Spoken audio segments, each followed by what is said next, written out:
Blessings on Muhammad sallallahu ta'ala alayhi wasallam and his children whenever he is remembered by those who remember him, and shower blessings on Muhammad sallallahu ta'ala alayhi wasallam and his family whenever he is not remembered by the negligent, and grant him peace consistently in abundance.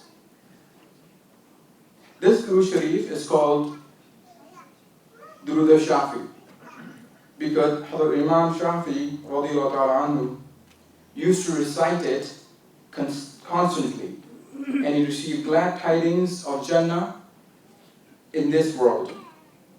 This Guru Sharif is of a very great importance. It brings tremendous prosperity, health, happiness, and success in this world and the next. To start off this event, I would like to request Allama Hafiz Qari Ghulam Mushtaba Sahab Madadul Ali to come up here and do tilawat of the Quran Kareem.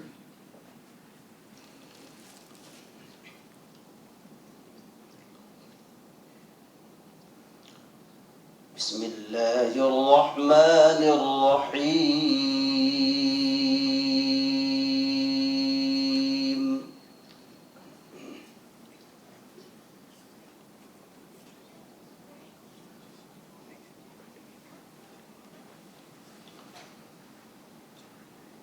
وإذ قال إبراهيم رب اجعل هذا بلدا آمنا وارزق أهله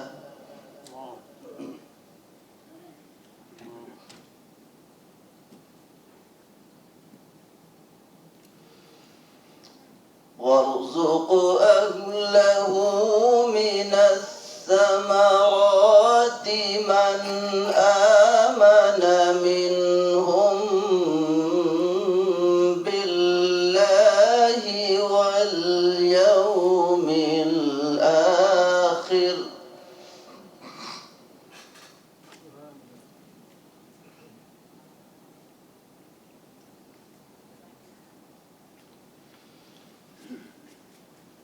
قال ومن كفر فأمتعه قليلا ثم أضطره إلى عذاب النار وبئس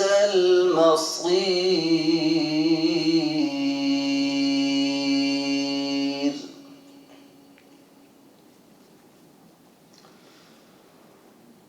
وإذ يرفع إبراهيم القواعد من البيت وإسماعيل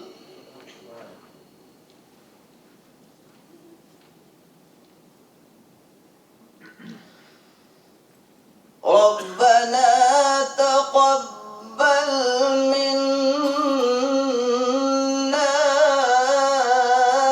إنك أنت السميع العليم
ويعلمهم الكتاب والحكمة ويزكيهم سبحان الله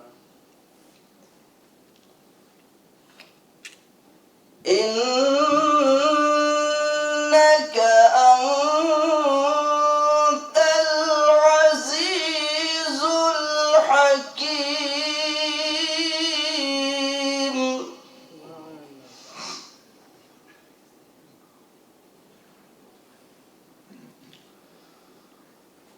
ومن يرغب عن ملة إبراهيم إلا من سفه نفسه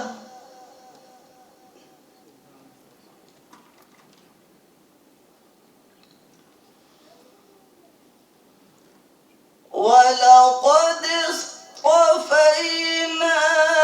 في الدنيا وإنه في الآخرة لمن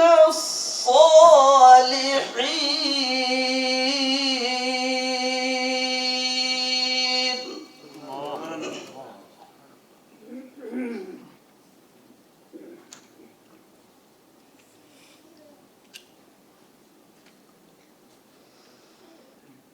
إذ قال له ربه أسلم قال أسلمت لرب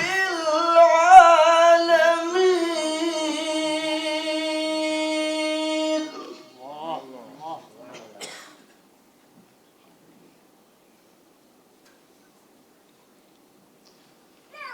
ووصى بها إبراهيم بنيه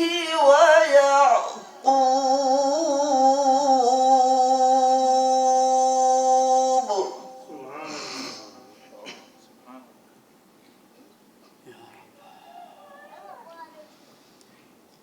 يا بني إن الله اصطفى لكم الدين فلا تموتن إلا وأنتم مسلمون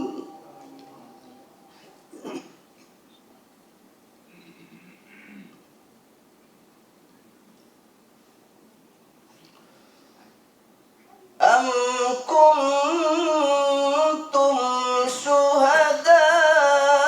شهداء إذ حضر يعقوب الموت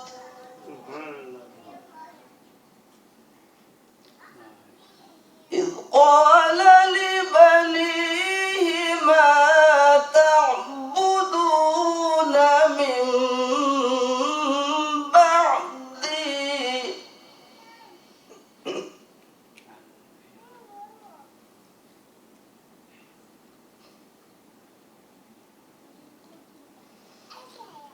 قالوا نعبد إلهك وإله آبائك إسماعيل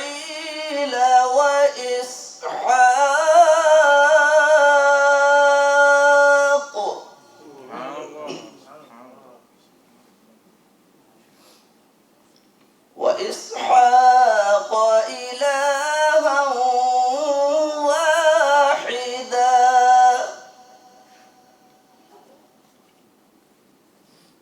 ونحن له مسلمون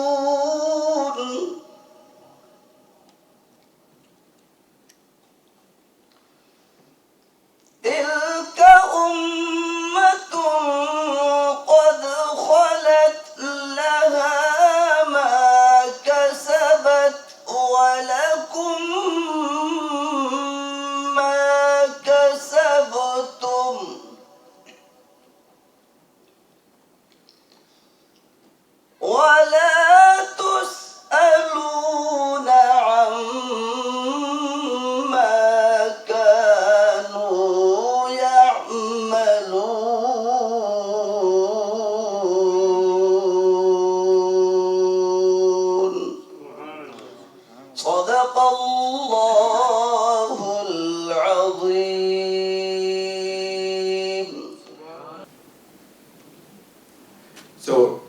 Our today's topic is psychology of Sufism, and our guest speaker will go into a little bit detail on that. To set the stage up, I would like to request Brother Owais Rator to come up here and recite the nasheed for us. Brother Owais Rator.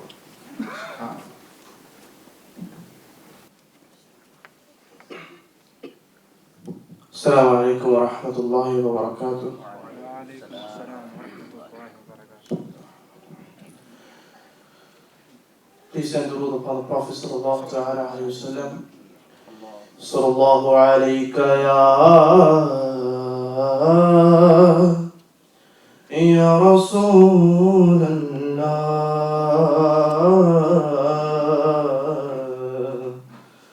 wa sallam alayka حبيب الله صلى الله عليك يا رسول الله وسلم عليك يا حبيب. Remember, no matter where you are, Allah knows when you're carrying a monster alone, and you wonder how far you can go with every step on the road that you take. Allah knows, no matter what inside or out, there's one thing of which there's no doubt. Allah knows, and whatever lies in the heavens and the earth, and whatever lies in the heavens and the earth, every star in this whole universe, Allah knows. When you find that special someone, for your whole life is barely begun, you can walk on the moon, shout it to everyone. Allah knows. When you gaze with love in your eyes, catch a glimpse of paradise, and you see your child take the first breath of life. Allah knows. No matter what inside or out, there's one thing of which there's no doubt. Allah knows, and whatever lies in the heavens and the earth, every star in this whole universe, Allah knows. When you lose someone close to your heart, so your whole world fall apart, and you try to go on, but it seems so hard. Allah knows, and you see we all have a path to choose. Through the valleys and the hills we go, with the ups and the downs, never fret, never frown. Allah knows. No matter what inside or out, there's one thing of which there's no doubt. Allah knows, and whatever lies in the heavens and the earth, every star in this whole universe, Allah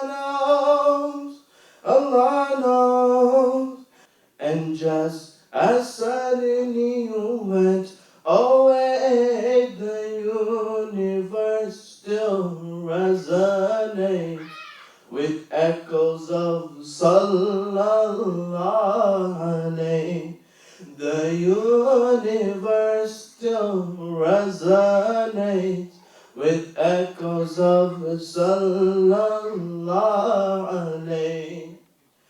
Oh, flash of light in the flow of time. Oh, sweet Medina, beloved of mine, I speak with you in broken words, with a broken heart and a broken rhyme.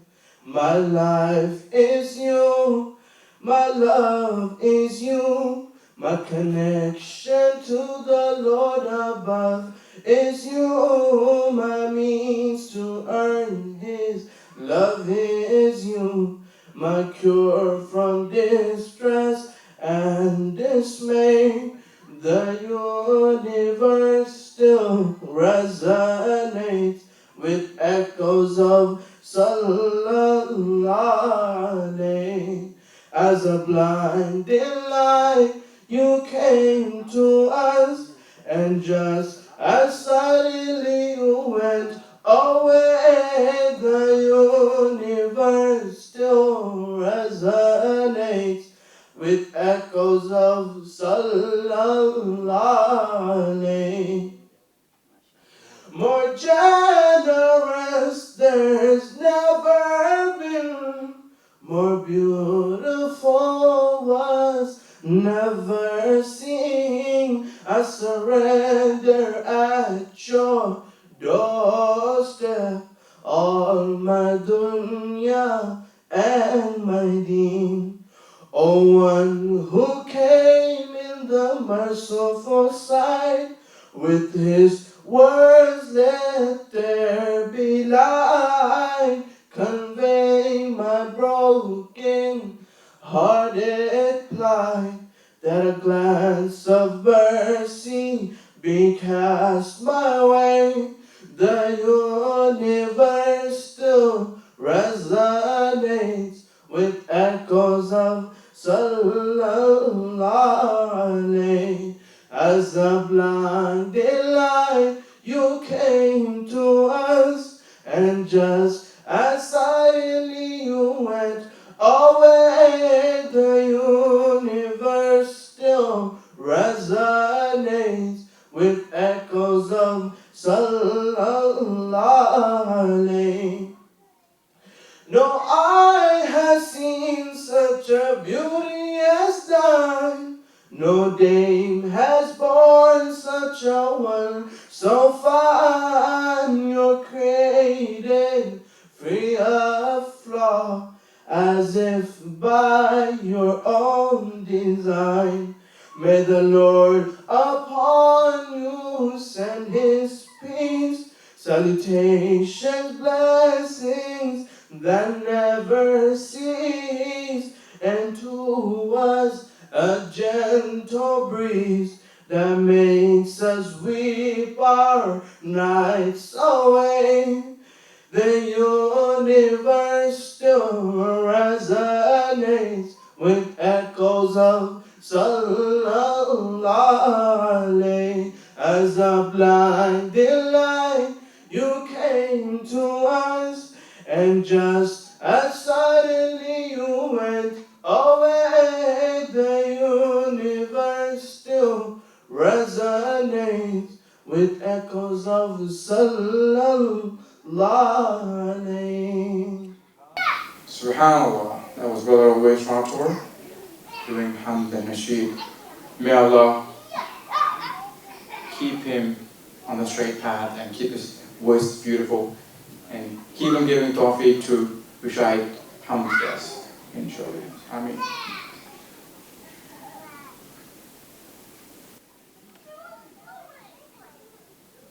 Sufism, or tasawwuf, as it is called in Arabic, is generally understood by scholars and Sufiyas to be the inner, mystical, spiritual dimension of Islam.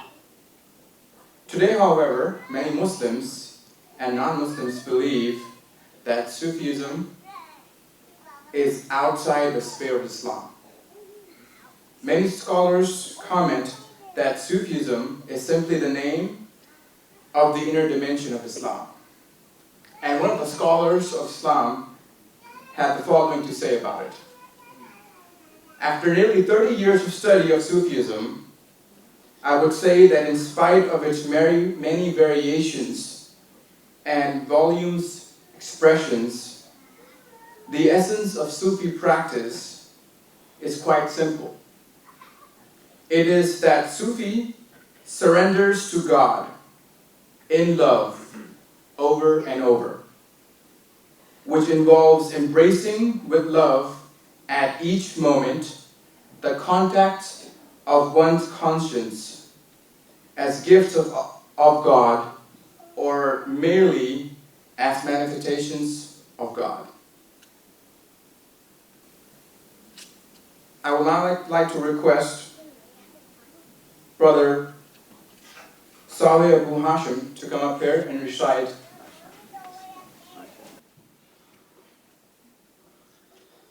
Sallallahu ala Muhammad sallallahu alayhi wa sallam. Sallallahu ala Muhammad sallallahu alayhi wa sallam. Sallallahu ala Muhammad sallallahu alayhi wa sallam. Sallallahu ala محمد صلى الله عليه وسلم. صلى الله على محمد صلى الله عليه وسلم. صلى الله على محمد صلى الله عليه وسلم. يا أخي ماذا تجيب إذ يناديك الحبيب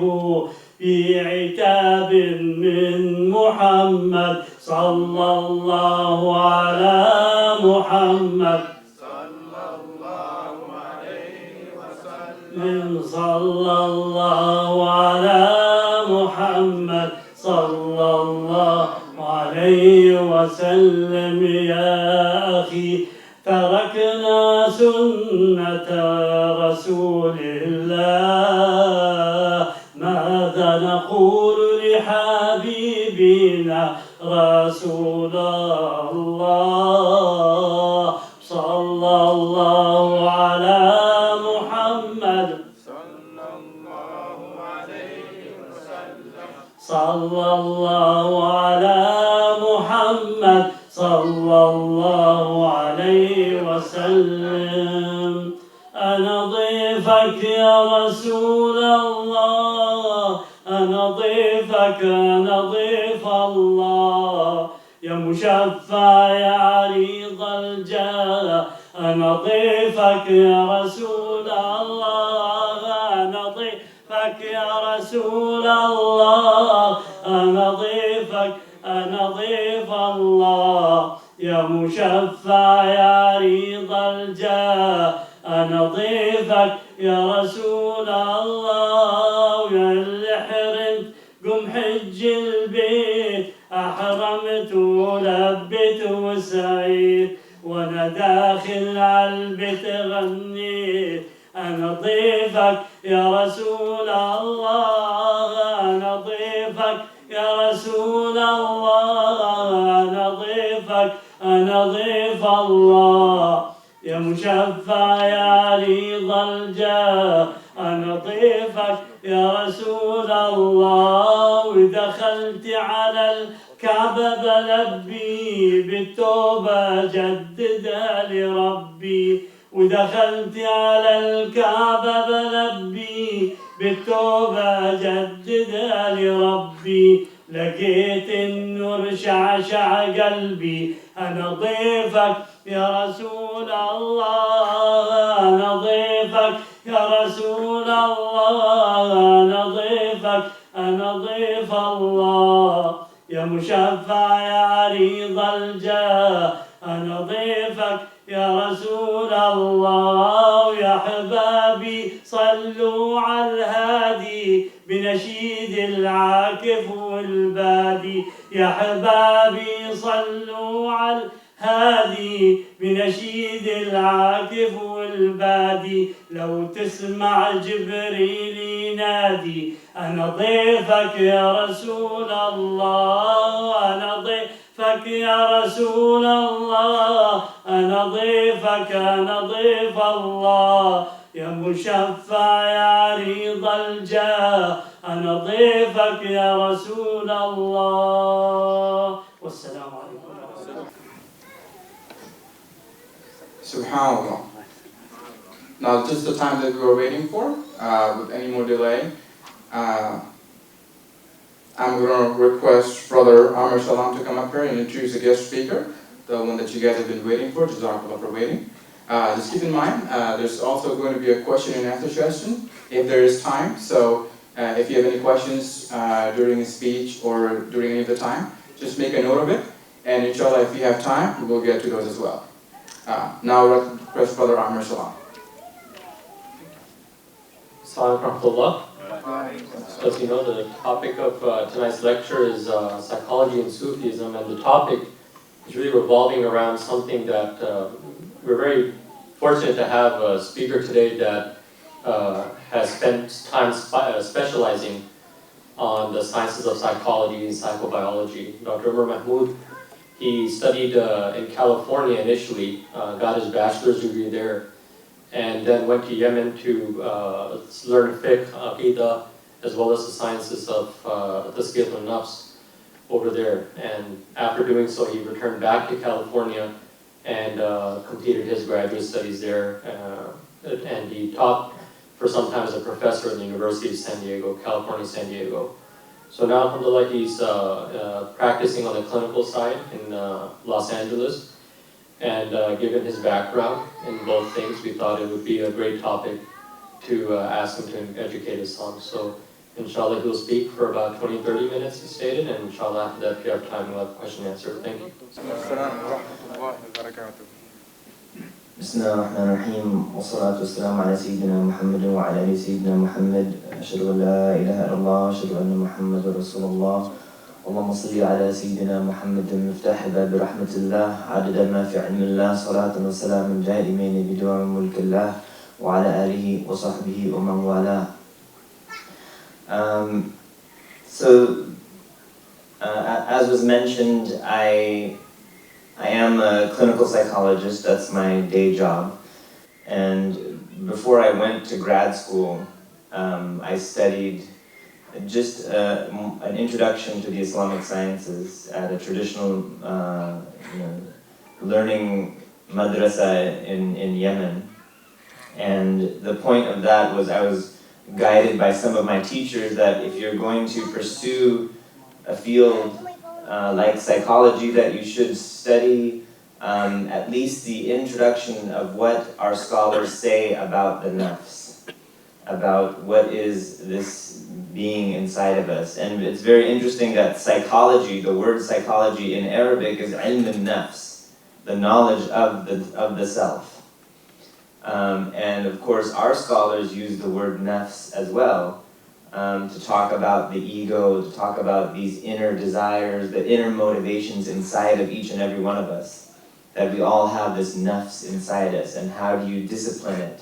And how do you use it to keep you away from sin, and also get closer to Allah. So this idea that inside of us there's like a small child, which is what the nafs is, and it's very demanding, and it has all kinds of motivations, and many of the things that it demands are things that are related to desires. The nafs just wants desires to be fulfilled. Similar to a small child. A small child, if they see a candy that they want, or they see some activity they want to go into, or something they want to buy at the store, that's the first thing they think about, and that's all they can think about. It's very hard for them to think about something else. The nafs is that same way inside of you.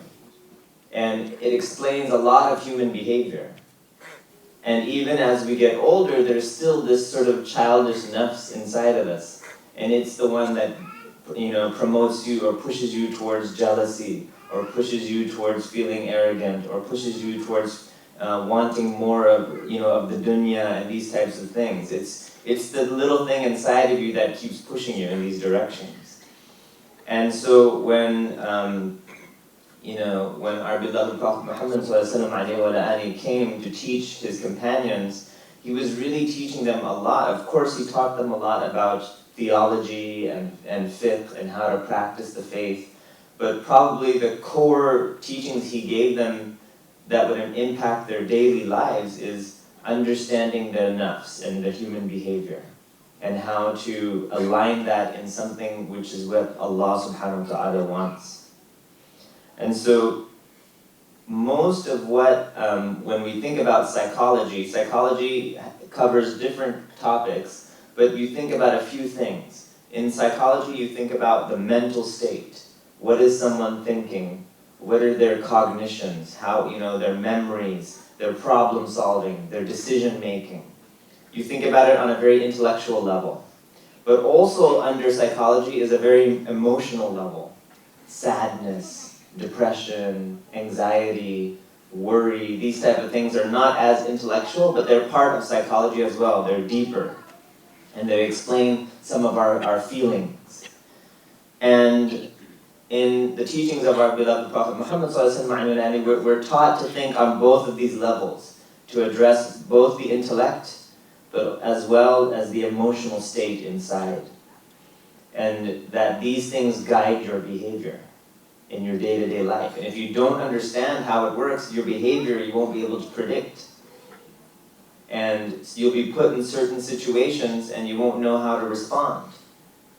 And so the whole idea of spiritual cleansing or spiritual practice in Islam is that we are trying to guide our behavior in a way that is what the divine wants. And so we have to know our environment, we have to know what things influence us, and we have to know what predicts certain behavior. And so, of course, we know that the sciences of Islam are generally broken down into three areas. You have the Iman, Islam, and Ihsan, from the famous hadith of Sayyidina Jibreel, who visited the Prophet ﷺ in front of all the companions and asked him, what is Iman, what is Islam, and what is Ihsan? And so Iman is the theology that we believe in, all the things that we know to be true about Allah, and what are the things that cannot be possible about Allah if we want to consider Him as the one true God. And then Islam is all of the practices, the 5 pillars, the fiqh, the daily rituals, the rules and regulations that we have. These help us structure our life. And then Ihsan, which was the last question he asked him of those 3, which was described as أَن تَعْبُدَ اللَّهَ كَأَنَّكَ تَرَاهُ, that you worship Allah as though you can see Him. وَإِن لَمْ تَكُنْ تَرَاهُ فَإِنَّهُ يَرَاكَ. And even if you cannot see Him, then know that He sees you. This is essentially a cognitive frame. This is how you choose to look at the world. So you choose to look at the world thinking that there's Allah subhanahu wa ta'ala. They worship Allah as though they can see their Allah. It's not, it's not something that you can just explain physically, of course. They don't see it. It's not a physical thing, but it's their worship and their yaqeen, their certainty of faith is so strong that it's as if they can see Allah right there. And Sayyidina Ali radiallahu anhu was asked, have you ever seen your Lord? And he said, لَمْ أَعْبُدْ رَبًّا لَمْ أَرَهُ. Subhanallah. I would never worship a Lord that I could not see. In the Jahiliyyah, that meant you would look at an idol and pray to it. But after Islam, it meant the eye of the basira, the inner insight of his heart, he could see. And he knew this was true. And that's a mental way in which you decide to look at the world.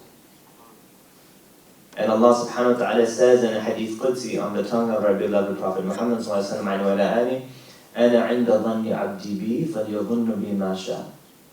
Allah says in a hadith Qudsi narrated by the Prophet sallallahu alayhi wa which is, I am according to my servant whatever his or her opinion of me is. So let them think of me whatever they will. It's a very mental, intellectual statement, actually. However you think of Allah, that's how Allah will be to you. Do you have husn al-dhan billah or su' al-dhan billah? Do you have a good opinion of Allah or do you have a bad opinion of Allah? That's a choice you make in your life. We cannot choose the circumstances that we live in. We cannot choose all the things that happen to us in our life. We can't, there's no way we can predict all the variables out there. But what you can choose is your attitude towards Allah and the things that He sends you in your life. So husn al-dhan billah is a cognitive choice that the Muslim makes. I choose to have a good opinion of Allah. That means if you have a good opinion of Allah, you think that Allah is watching over you, He's protecting you, He has your best interest in mind, He will bring justice, if not in this life, in the next life. He will grant you comfort, if not in this life, in the next life. He will protect you, all of these things, He will guide you, He will not take you somewhere, lost. That's a good opinion of Allah.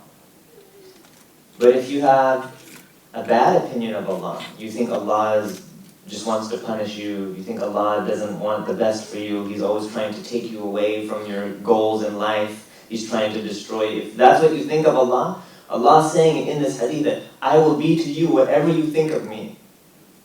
So you will fulfill your own prophecy. If you have a good opinion of Allah, you will see that manifested in your life. If you have a bad opinion, you will see that manifested in your life. And that's why you can have two people in the exact same situation and they have totally different views of life. One of the things I do now in my work as a psychologist is I go to the nursing homes and the rehab centers and I see patients there. And some of them maybe had a surgery and they're recovering from a surgery. Some of them might be older and maybe the doctor is worried if they have dementia or something like that, so they call me to do an assessment. And I notice sometimes you'll see people, a lot of them may have sickness or kidney problems or heart problems, and they're basically in a bed, in a room with two other roommates, a small room. You just lie in this hospital bed most of the day, and you're in this nursing home. And I'll talk to one guy, and he'll tell me what his life is like, and he'll say, look, I'm sitting here in this nursing home, I'm sick all the time, I'm in pain, I can't move, I need someone to help me even go to the bathroom, I can't go to the bathroom by myself. They bring me this food, it doesn't taste good, bland food I have to eat every day. I don't see my family, maybe once a month my grandson comes and visits me. What kind of life is this? What is this? Why did I live all these years just for this? Very angry, very depressed person. And then subhanAllah, I'll go to the guy next door, next bed, same exact situation. Sick, he's got health problems, he's in the same kind of bed, and I say, how are you doing? And he says, at least somebody comes and helps me go to the bathroom, so I can't do it alone, so it's nice to have someone to help me. They feed me here 3 meals a day. Once a month my grandson comes and visits me, it's really nice to see him. No depression, just very happy, just, radi, as they say, just satisfied with whatever circumstances Allah has put him in. Same exact situation, but totally different outlook. Both of these people. And that just has to do with how you choose to look at the world. How do you choose to interpret the things Allah has given you? So this is a major lesson in the spiritual sciences of Islam, which the Prophet ﷺ was trying to convey to his people, which is, in all of us, is that the human, you have very little choice in what's going to happen to you, but you have a lot of choice in your own attitude and in your own way in which you want to frame the lens by which you look at the world. So one of the biggest things about the benefits of spiritual tradition, the tazkiyat al-nafs and tasawwuf and suluk, all of these are references to a spiritual journey that the Muslim takes, is that you want to learn to become present with Allah, right? That's the main goal. Hudur, that you have a presence of heart with Allah. And that's why all the great, righteous, the salihin, they always have a title like that, like Hadran, you say Hazrat Ali or Hazrat, so-and-so of the Salihin. It means one of the interpretations of that is that their heart was always present with Allah. And what that does then is it helps you cope with the world that you're living in. So one of the other problems is if you're always sad in psychology, if you're depressed and you're emotionally sad, it typically means you're stuck in the past. You're thinking about your life, things that happened to you, regrets you have, mistakes you made in your life, or unfortunate things that happened, sad things that happened, tragedy, and you're stuck in the past. And people with anxiety or nervousness, they're stuck in the future. What am I going to do? How am I going to get this job? Who am I going to marry? What am I going to do about this bill and this thing? And very nervous about the future. But both of the problems of these things is they're not in the present moment. Their mind is not just where they are at that moment. What is it that you're in right now? What is it that, think about the situation that Allah has put you in this very moment.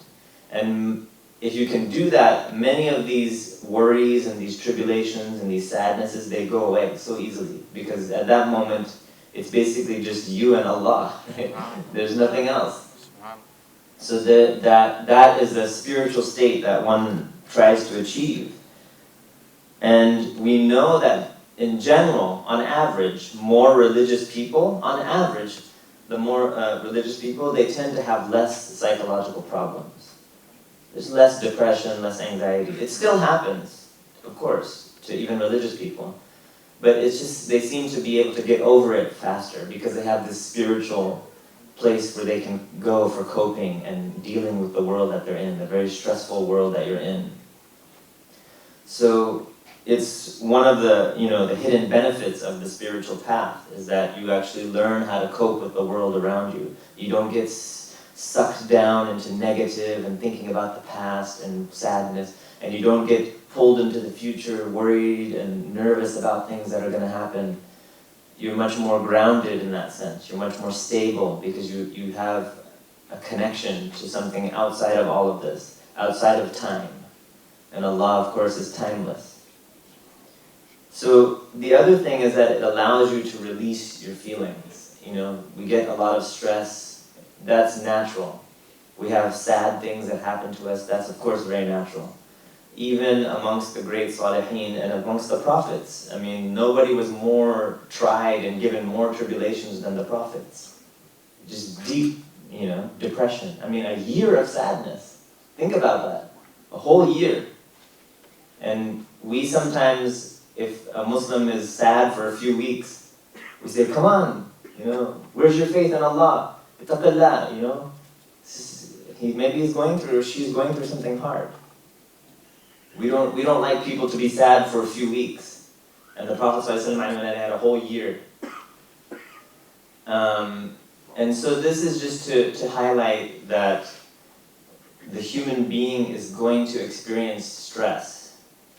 I don't really know that there's any way around it. The dunya is created that way.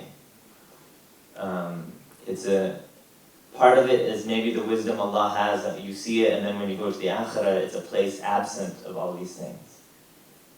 So the emotional state that you're in is something you have to sit with, you have to process it. You have to think about it when you're in that moment, and what is your goal? We know that one of the most, if I ask you to describe Jannah, what do you usually hear when you think about Jannah? How are you? When you think about paradise, what do you hear? What's in paradise? Happiness. Huh? What does it look like? Have you heard? Beautiful place. What else? Happiness. Happiness, there's joy. Garden. There's the gardens, the rivers underneath, rivers of, wine and honey and milk and these things. But amazingly, one of the most common descriptions of the people who have success in the hereafter, it's mentioned probably like over 30 times in the Quran. It's not these things that we think about, like, well, you'll go to paradise and you wish you get this or get that. The most common description of the people of success, لا خوف عليهم ولا هم يحزنون. They have no fear and they have no sadness. You hear that so many times in the Quran. لا خوف عليهم ولا هم يحزنون. And one of the beautiful things about that is that it shows you in the hereafter, if you're with Allah, there is no sadness, there's no anxiety. That's to show to the human who's living now that this world that you're in, surrounded by sadness and anxiety, you can remove, that will be all removed. It shows you the contrast between the dunya and the akhirah. And some people achieve it in this life. Some people achieve it in this life. They get to a point, لا خوف عليهم ولا هم يحزنون. And it's a struggle though. You have to struggle to get there. So in the Quran, when you look at it from the lens of a psychologist, we have a lot of thematic lessons about how to deal with the stressful world, and emotionally and cognitively how to think about the world. And one of the most prominent examples of that, and one that is the stories of the prophets, as I mentioned. When you read their stories, you see how they coped with things. Being in a lot of debt, owing a lot of money, or being overpowered by other people, oppressive people, being weak, these type of things. But on all the list of the things that you could seek refuge in Allah from, the first two things in this dua are emotional states. Allahumma inni a'udhu bika min al-hammi wal-hazan. That's the first thing that the Prophet ﷺ mentions in this dua. God, I seek refuge in you from worry and from sadness. Worry about the future or sadness about the past. I don't want to be stuck in these places. And so that helps the spiritual path of the Muslim in a psychological way, helps them to think about the world and these du'as that the Prophet ﷺ taught. And then you have the statements of the righteous, the Salihin, and all the great scholars of Islam, and the great awliya, the very people that were close to Allah subhanahu wa ta'ala. Then we rely on their statements and their writings to help us, get it down to a very practical level, because these are the lived experiences. They're not prophets, it's not Allah, they're not prophets, they're just normal human beings like the rest of us, but they have ways that they can express some of these understandings. That's why we read the writings of all these scholars and what they say, what their opinions are, and then their poetry. We heard some beautiful, anashid and qasidas and poetry, and this is extremely helpful in the spiritual path because it gives you an outlet, it gives you a way to release some of these emotions. And so I'll end by basically highlighting to you, this is a famous qasida, famous poetry from southern Yemen, from Hadramaut, written by Imam al-Haddad, who's a great scholar of tasawwuf from southern Yemen, from Hadramaut. And he wrote so much poetry, but a lot of his poetry was really helpful for the Muslim to think about how they can release these pent-up feelings and emotions inside. And so in one of his, he's calling out to Allah. It's basically a qasida, a nasheed, where he's singing and calling out to Allah, almost like singing the blues. Just the woes of your life, the worries of your life. And he says, يا موجد الخلق ترى وموسع الكل برا أسألك إسبال السترة على القبائح والأخطار. Oh, you who created everything, and you who spread goodness everywhere, talking to Allah, I ask you to cover with a veil all of the ugliness and wrongdoings in me. يا من يرى سر قلبي حسب اطلاعك حسبي فامحو بعفوك ذنبي واصلح حسودي والأعمال. Oh, you who can see the secret of my heart, it is enough for me to know that you're looking at me. As the hadith, أن تعبد الله كأنك تراه فإن لم تكن تراه فإنه يراك. Even if you can't see Allah, know that Allah sees you. And so he says, "O you who can see, who can see the secret of my heart, it is enough for me to know that you can see. So wipe away with your forgiveness all of my sin, and rectify my intentions and my deeds. أصلح قصودي والأعمال, make my amal salih." And so again, it's another way of showing the emotional, tribulation that a believer will go through and turning it all to Allah, giving a release that you can think about how to accept your own imperfections and realize that Allah is the one who can help you. He's the one that can cover you, He can cleanse you, He can erase your sins. And he goes on, he says, أشكو إليك وأبكي من شوم ظلمي وإفكي وسوء فعلي وتركي والشهوة القيل والقال.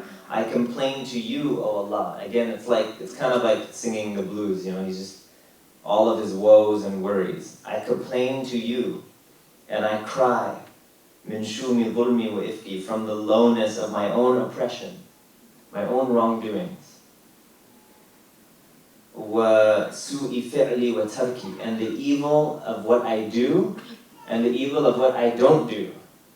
In other words, you could have evil in things that you do, you could have bad deeds that you do, but you could also do something bad by refraining from doing something when you should have done something. There's some action that you should have taken, but you decided not to. You held back, and that is also like a bad deed, even though it's a non-deed. He's saying that there's things in my life I did, and there's things I should have done. And I'm asking you, Allah, for forgiveness. And then he's saying, وَالشَّهْوَةِ الْقِيلِ وَالْقَالِ.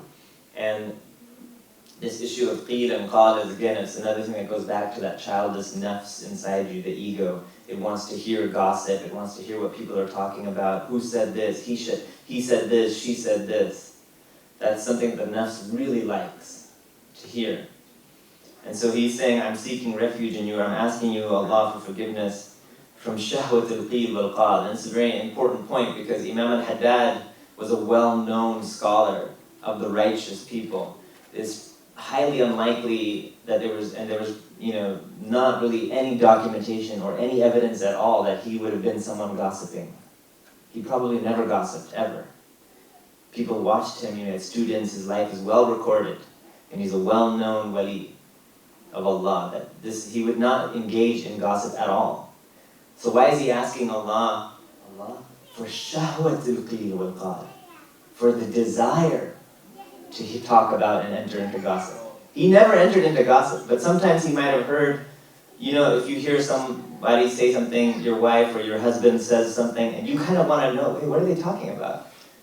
But the Muslim on the spiritual path has no interest in that. So you shouldn't feel like, man, I really want to know what they're talking about. Even if you don't participate, he's saying, I don't even want that feeling. Like, I want to hear this gossip, or I don't participate, but I kind of feel like I want to. So he even wants the feeling removed. And this is a very important point, which is that the nafs is so insidious, right? The nafs can get inserted into a lot of things. So you constantly have to ask Allah for purity of your intentions, purity and cleansing. It's a constant mental practice and a constant emotional discipline that you have to show the nafs. So that's basically what I wanted to say. I don't want to go too long. I know it's getting kind of late. But he ends this qasida basically saying that, "Oh my Lord, Ya Rabbi, قد استعنتك ربي على مداوة قلبي." My Lord, I'm leaning on you, I'm depending on you for the treatment of my heart, the medication of my heart. مداوة قلبي. وحل عقدة كربي, and untying the knot of my worries. So look at them, if you just look at them, Ya Allah, all these worries will dissipate. It's like when the sun comes and the clouds, they just go away. Ya Rabbi ya khayra kafi, my Lord, the one you suffice, kafi, and pour down your forgiveness on us. You have all beauty and all perfection, and your servant is at your door. Ya Rabbi abduk bi babik, yakhsha alima adabik, and he's scared of your punishment. Your Lord is at the door, your servant is at your door, and he's scared of your punishment. And he's hoping for your reward, and hoping that your mercy will come down like a rain. And he's come with all of his problems, and he's broken, bin kisari wa faqri, and he's poor, he's deficient. So with your ease, wipe away his hardship with your generosity, and grant him a tawbah that will wash him from all that has passed, and protect him from the evil of turning back to his old ways. فَأَنْتَ مَوْلَى الْمَوَالِي, you are the leader, you are the protector of all, the single one. You've transcended upon all of these things. Your mercy and your reward is what we seek, your pain is what we are scared of, and your remembrance is what we want to keep going. My Lord, you are the final destination, so let all your goodness meet me, and make your gardens my final destination. And then he ends with Salah on the Prophet ﷺ. He says, وَصَلِّي فِي كُلِّ حَالَ عَلَى مُزِيدِ الضَّلَالَةِ مَنْ كَلَّمَتْهُ الْغَزَالَةِ, the one to whom the ghazala, the gazelle, spoke. We know from the hadith that the Prophet ﷺ could speak to animals. Muhammad al-Hadi al-Dal, and he says the guider, the one who showed us the way, and then he ends with al-Hamd. Alhamdulillahi shukra ala ni'am minhu tatra nahmadu sirran wa jahra. So if I were to recite it for you. قد استعنتك ربي على مداواة قلبي وحل عقدة كربي فانظر إلى الغم أنجال. يا ربي يا خير كافي احلل علينا العوافي فليس شيء ثم خافي عليك تفصيل واجمال. يا ربي عبدك ببابك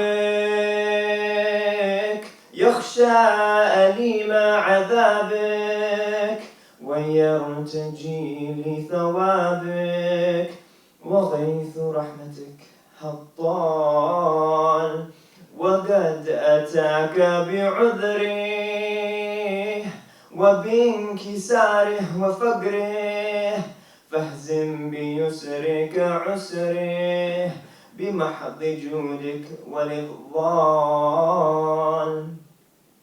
وامنن عليه بتوبة تغسله من كل حوبة واعصمه من شر أوبة لكل ما عنه قد حال.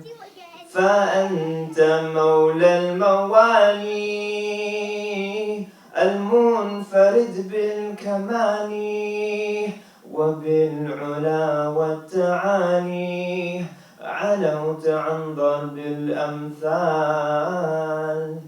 جودك وفضلك وبرك يرجى وبطشك وقهرك يخشى وذكر إجلال.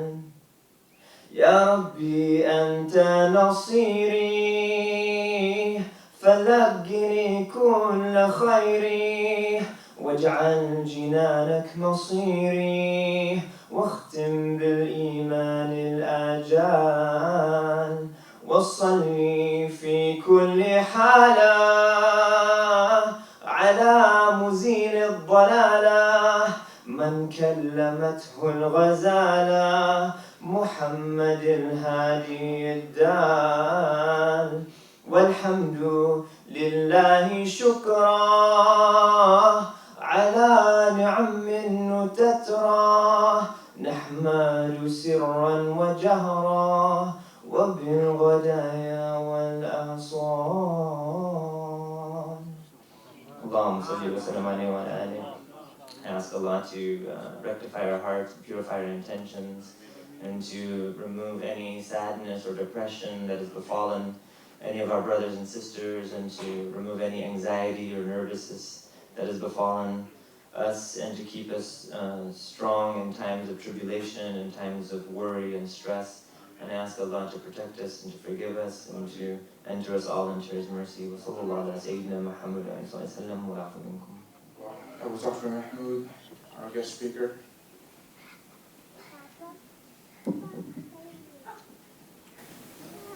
If you guys have any questions, yeah, just make a note of it. Somebody will go around and collect those. You can do the same thing in the sisters. And while you guys writing that, go ahead and have Brother Uwaishallah come up here and introduce AMO, the platform that this event is being taken place from. So just write down any questions that you guys might have. Same thing with the sisters as well.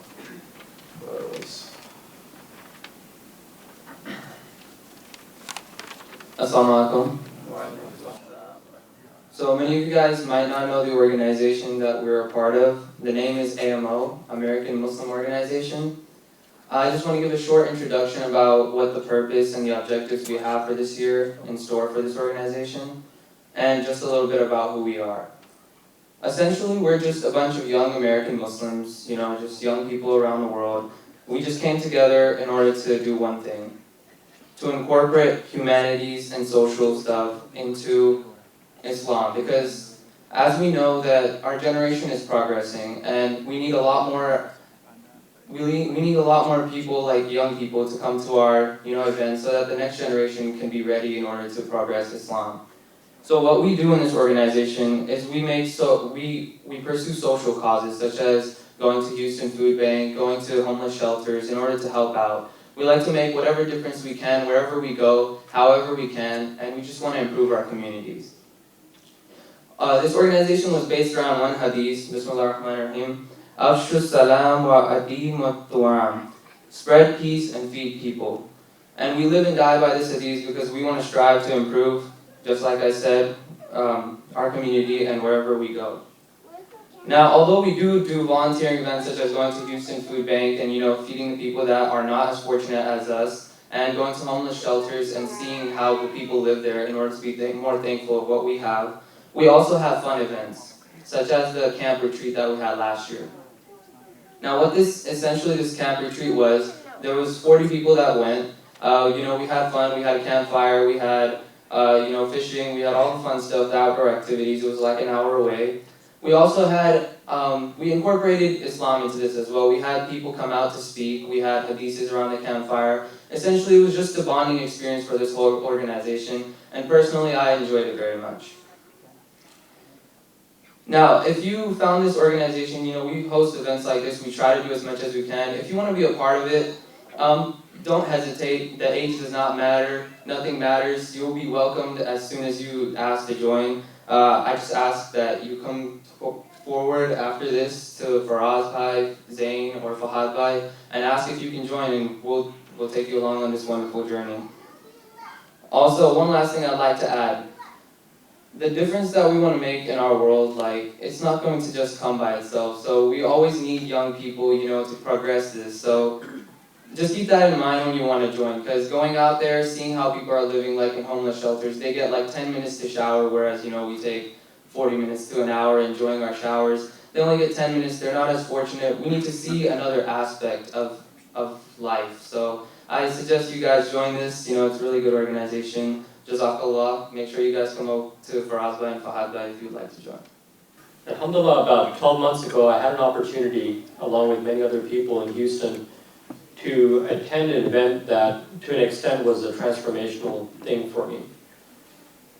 About 12 months ago, a crew called the Texas Grand Molded held an event here in Houston with over 100 participants, with speakers from around the country and munshids from around the country. where I felt that when I had left that place, that alhamdulillah, my love of the Prophet ﷺ really had, inshallah, I hope, had escalated to a different level. And for me after that, I had made the conscious effort that from then till now, I would actively seek regularly gatherings where Allah and His Prophet ﷺ are mentioned. Alhamdulillah, tomorrow, the Texas Grand Maulid is holding its second annual event. And Dr. Omar Mahmood is going to be one of the speakers there alongside Ustaz Osama Cannon, Sheikh Walid Musad, and a number of munshids. Actually, Dr. Mahmood will be performing some anashid as well in addition to his speech and others. And Sidi Muazzam Nas is also invited to perform. So this is not really just for you. I'm not saying this for you actually, because I know that if you're here on a Friday night, it's 9:40 p.m., that you already have that motivation inside of you to seek gatherings like this. I'm saying this for those that you love, whether it's a family member, a friend, a neighbor, whoever, that you see in them that inshallah if they are not regularly a part of these kinds of gatherings, that you make an effort now, between now and tomorrow, to reach out to them and bring them with you. The tickets for the event are only $10 a person. They're barely covering anything. And you can even purchase some here. Shayan is here with some tickets. So make an effort, buy some extras, and just take some family members and friends with you. Inshallah, the change that will come in their life. I pray that Allah subhanahu wa ta'ala gives you that hasana and gives you that reward. And inshallah, may we all grow together as human beings, and may we all make it a priority to attend gatherings like this in our life, inshallah. Thank you so much. And now the questions are here, so we'll proceed with the Protect questions. himself from doing wrong or haram things in this society or this country where doing bad things is so easy. I think this is talking about the environment that you're in, and this is an important question for the Muslim on the spiritual path, because falling into sin is one of the most depressing things for many Muslims, and especially if the sin repeats, and you fall into another mistake, and for some people, if the whispers of shaitan get to you, you might feel that there's no hope. It's not so much the falling into the sin and avoiding the sin that I think is as worse as this feeling of hopelessness. Because loss of hope is actually more closer to disbelief. Whereas sin is, although the Muslim should not be happy with sin, you should not be content with it, you should always be trying to improve.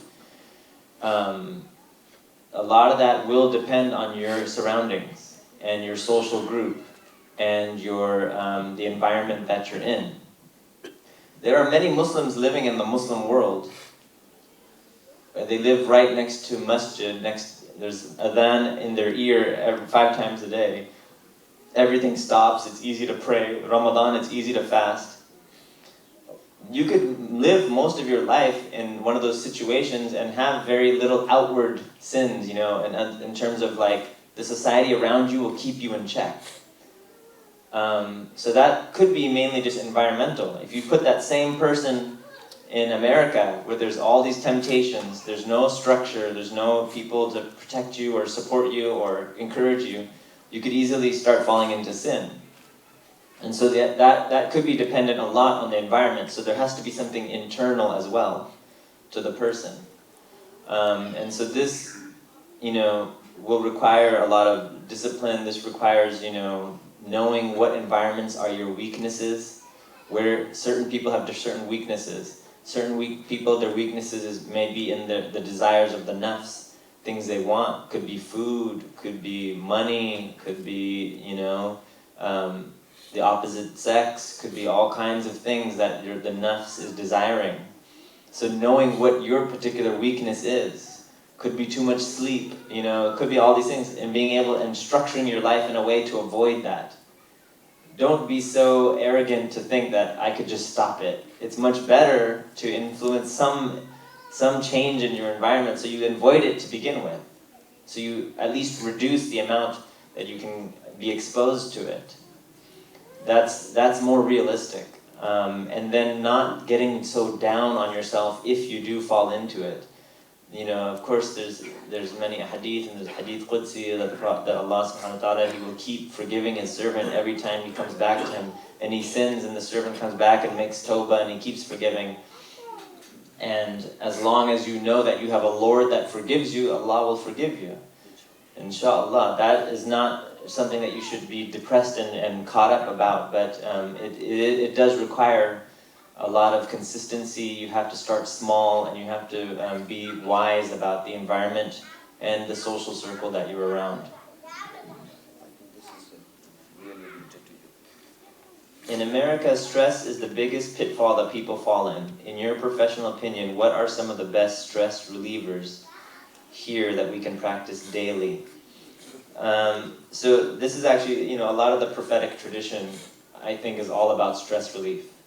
Because the Prophet ﷺ probably went through the most stress of any human being at his time, and probably like all the prophets, and found ways to cope. And so the idea of recitation of the Quran, the dhikr, it's not just that alone is that it's something sort of magical that helps you, but actually it provides you a daily and regular regimen of spiritual activity and a mental occupation. And it occupies your mind in a moment to remove you from focusing on the stressful things in your life. That's the beauty of dhikr. For example, when you do adhkar at a regular rate, you don't have to do a lot. It's more important that you do it regularly. At regular intervals. You don't have to do tons of recitation of Quran, but it's good if you can do it regularly. Small amount, regularly. Because what that does is it automates in your mind then a time where you can just have a meditative process. Now a lot of psychologists will recommend meditation, even in the Western world, meditation, mindfulness. This is all just the effect of dhikr. We already have that in our tradition. And then the physical activity as well, actually. You should try to remain physically active. And in our, I don't know how it was when you were studying, but in our madrasa, between the fiqh and the aqidah dars, the shaykh would make all of us jog around the madrasa. We had to jog around. And that was part of the actual regimen of the day. And so physical health was always viewed as an important aspect for the Muslim. And this will relate a lot to your mental health, as well as your diet. You have to, be wary of what it is you're consuming. All of these things, I would say that 3 areas, like regular regimen of dhikr, a regular physical activity, and then watching, your diet. A lot of things that are more or less common sense for many of us, but it's the difficulty is being regular with it. This question is, we spoke about nafs as a negative context, but are there good nafs, good things we yearn for? Okay. Man arafa nafsahu faqad arafa rabbahu. Please explain the saying of the Salihin. Okay, so I'll do this one, the nafs first. Where would you say the nafs lives? Is it in the heart or the mind? This is a very complex discussion, and I'm not sure if it's fully answerable in the time we have, but in the Western context they use the idea of ego, which is this thing that always desires and wants things. And the nafs that our scholars use overlaps a lot with the concept of the ego. They're very similar. But we also have in the concept of our tradition that you can actually discipline the nafs. And you can take it from being a child that's misbehaving to a child that is more in line. And so the nafs at its basis level is just calling you to do bad things. Desires, desires, desires. But eventually, if you can discipline it a little bit, then the nafs starts basically, being more the kind that just blames, it's where you feel a lot of your regret for the bad things you do. And if your nafs can get to a higher level, you can use the nafs to actually attain higher states. And the idea is that for the Muslim, that was the main difference between what the Muslim does in their life and what, say, like a monk does in his life. The monk completely tries to starve the nafs to death. And of course, Imam al-Ghazali used a lot of those techniques. Imam Ghazali used a lot of those techniques. Limiting your sleep, limiting your eating will starve that nafs a little bit. But we don't believe in actually completely killing the nafs. We want the nafs to get some of its desires, but just in a Sharia compliant context. So that's why you could get married, or if you seek intimate relations, or if you want to eat, you can eat, but just eat from the halal in ways that are moderate. So you can appease the nafs in ways that are still within the bounds of Allah, the will of Allah, and then that way everybody's happy. Your nafs is happy, it gets content, but the soul gets content, the heart is content, the intellect is content. All of these things can function in equilibrium. Finish? The question of, can you explain the statement of the Salihin, whoever knows your own, if you know your own nafs, you will know your Lord. He who knows, or she who knows her nafs, will know his or her Lord. This is just the idea of understanding. So the nafs obviously is something that is created by Allah. It's part of who we are. So understanding what are your own particular pitfalls, where are you vulnerable, that's what understanding the nafs is. And when you can understand that, it removes then some of the barriers between you and Allah, which is that you can see through basically the nafs. And if you can see through the nafs, you can see through all of its tricks and all of its deception that it's trying to do, and you can just focus directly on Allah. But you have to intimately know that about yourself. Most people are in a delusional state. They're in a ghafla, in which they don't have any of this awareness. And so then they don't know Allah.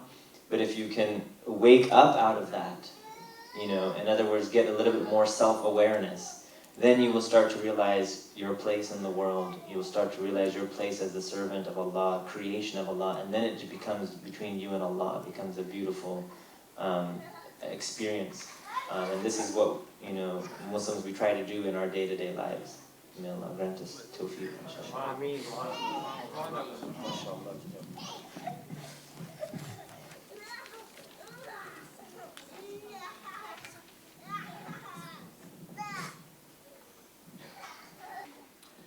We want to thank Allah subhanahu wa ta'ala to have blessed us with this religious instructions and immersion in this land. We would like to thank the Jama Makkah Masjid community for facilitating this event, and Sheikh Al-Qani for making this happen. Our esteemed guest who accepted this invitation, even though he just landed today and came directly from the airport, and gave us his precious times and wisdom so that we can use his knowledge or apply that wisdom. We also want to thank the AMO volunteers that helped us put this together, and to all of you guys who came on a Friday night to support us. A special... Food is outside? Yes, the food is going to be outside in the area, and a special thank you to Adil Malik, whose volunteers expertise and recorded the whole event. Jazakallah khair. Sheikh Al-Qani is going to do dua, and then we'll just go ahead and go for food. Jazakallah.